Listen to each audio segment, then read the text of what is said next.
नमस्कार मंडळी, रामकृष्ण हरी. आषाढ महिना सुरू होताच आषाढ महिन्यात नेमकं काय करावं हा प्रश्न पडतो. आषाढ महिन्यात कोणत्या देवतेची उपासना करावी, कोणते नियम पाळावेत आणि चातुर्मास सुरू होण्यापूर्वी कोणती तयारी करावी, शुभ कार्य का टाळली जातात आणि या महिन्यात प्रत्येक महत्त्वाच्या तिथीचे आध्यात्मिक महत्त्व काय आहे. आषाढ महिन्याचे नियम, उपासना आणि चातुर्मासाची तयारी हे संपूर्ण मार्गदर्शन तुम्हाला या व्हिडिओमध्ये मिळणार आहे. त्यामुळे हा व्हिडिओ शेवटपर्यंत नक्की पहा.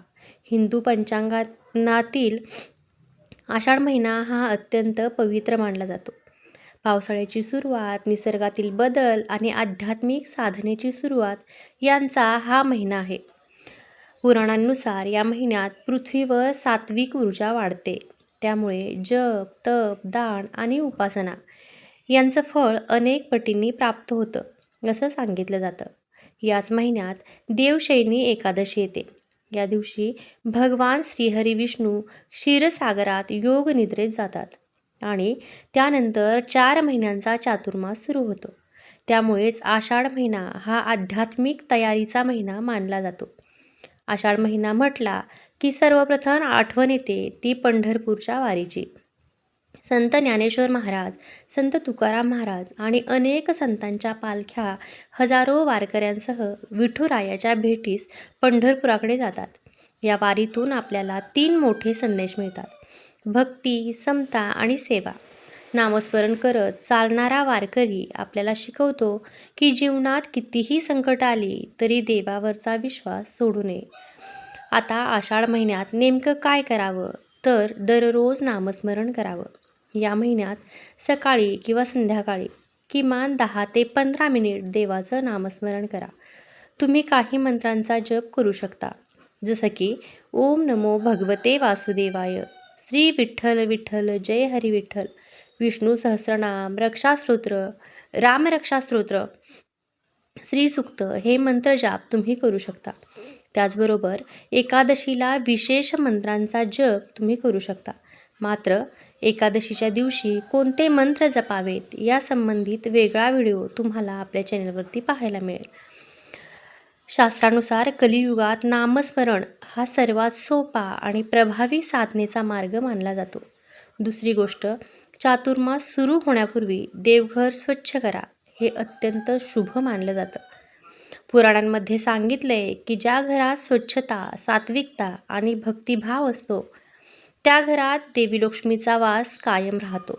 घरातील तुटलेल्या पूजा वस्तू किंवा जुनी निर्माल्य आणि खराब झालेल्या धार्मिक वस्तू योग्य पद्धतीने विसर्जित करा आणि आषाढ महिन्यातच चातुर्मासासाठी संकल्प करा असं सांगितलं जातं. यासाठी काय करावं, तर दररोज 1 माळ जप करावा, विष्णू सहस्त्रनाम म्हणावं, गीता वाचन करावं, एकादशीचं पालन करावं, रोज दिवा लावावा, गरजूंना अन्नदान करावं.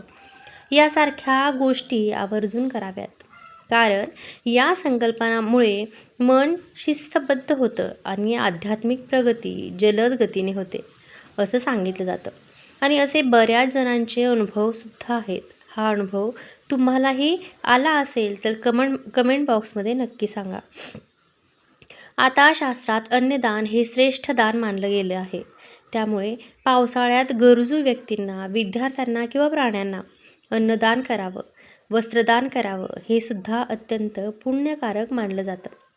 दान करताना मात्र अहंकार नसावा, तो निस्वार्थ भावनेने करावा. शिवाय आषाढ महिन्यात लवकर उठून स्नान करून सूर्यदेवाला अर्घ्य देणं तितकंच गरजेचं मानलं गेले. सूर्यासारखं तेज, यश आपल्याला हवं असेल तर आषाढ महिना खूप महत्त्वाचा मानला जातो. यामुळे मन प्रसन्न राहतं, आरोग्य सुधारतं आणि सकारात्मक ऊर्जा वाढते असंही शास्त्र सांगतं. नदी किंवा तीर्थक्षेत्री जाऊन आपण स्नान केलं तर तेही विशेष मानलं गेले. शिवाय आषाढ महिना हा भगवान श्रीहरी विष्णू आणि विठ्ठल भक्तीचा महिना आहे. त्यामुळे घरात तुळशीसमोर तुपाचा दिवा लावा, विठ्ठलाची आरती करा, गीता वाचा, भगवंताचे नाम घेत दिवसाची सुरुवात करा. विठ्ठल आणि विष्णू उपासना ही आषाढ महिन्यातील सर्वात मोठी उपासना मानली गेली आहे. मग तुम्ही सुद्धा आषाढ महिन्यात अशा प्रकारची उपासना करता का? कमेंट करून नक्की सांगा.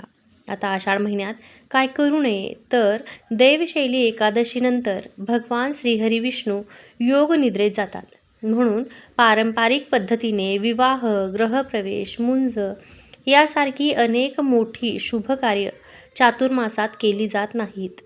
धार्मिक परंपरेनुसार आणि पंचांगानुसार तुम्ही ही कार्य करू शकता.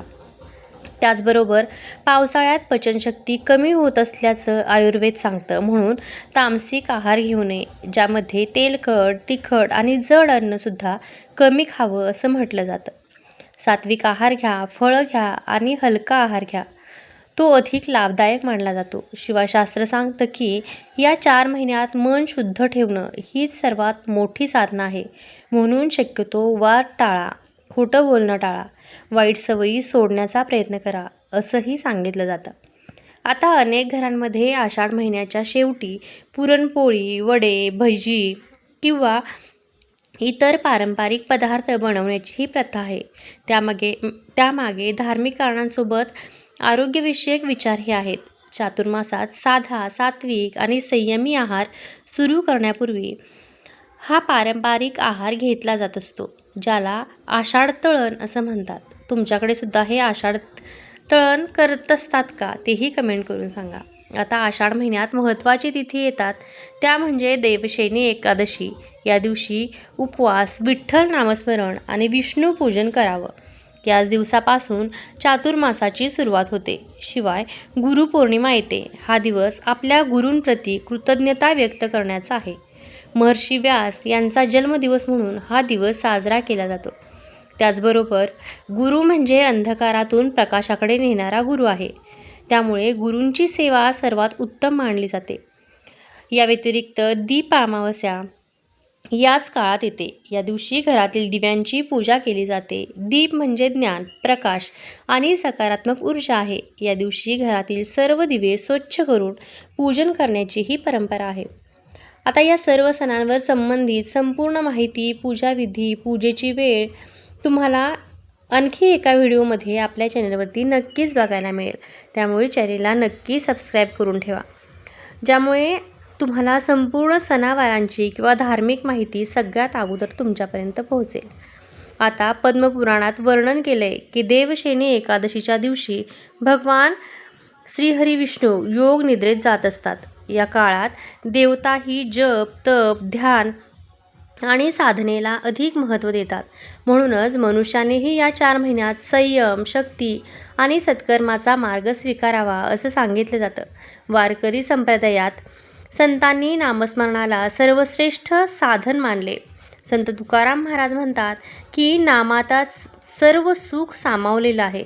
शिवाय शास्त्रीय कारणसुद्धा आहे. पावसाळ्यात वातावरणात आर्द्रता वाढते. आयुर्वेदानुसार या काळात पचनशक्ती कमी होते. म्हणून हलका आहार, कमी तेलकट पदार्थ, नियमित प्रार्थना, लवकर उठणं आणि मन शांत ठेवणं हे शरीर आणि मन दोन्हीसाठी लाभदायक ठरतं. याच कारणामुळे आपल्या ऋषींनी धार्मिक नियमांबरोबर आरोग्याचेही नियम सांगितलेले आहेत. फक्त पौराणिक गोष्टी नाही तर शास्त्रीय कारणंही आहेत, वैज्ञानिक कारणंसुद्धा आहेत. तर या संपूर्ण 4 महिन्यात काय करावं आणि काय करू नये, आणि आषाढ महिन्यात नेमकं काय करावं, या 4 महिन्यात नेमकं काय करावं हे जाणून घेण्यासाठी आजच आपल्या चॅनेलला सबस्क्राईब करा आणि समोरील बेल आयकॉनही प्रेस करा, म्हणजे आपले नवनवीन व्हिडिओ सगळ्यात अगोदर तुमच्यापर्यंत पोहोचतील. दररोज थोडा जप करा, दानधर्म करा, विठ्ठलाचं नाव घ्या, चांगले विचार करा, वाईट सवय सोडण्याचा संकल्प करा आणि याच साध्या नियमांमुळे जीवनातील मनशांती, मानसिक शांती, आध्यात्मिक साधना आणि ईश्वराची कृपा अनुभवा आणि आपले अनुभव आपल्याला शेअर करा. कसा वाटला तुम्हाला हा व्हिडिओ कमेंट करून सांगायलाही विसरू नका.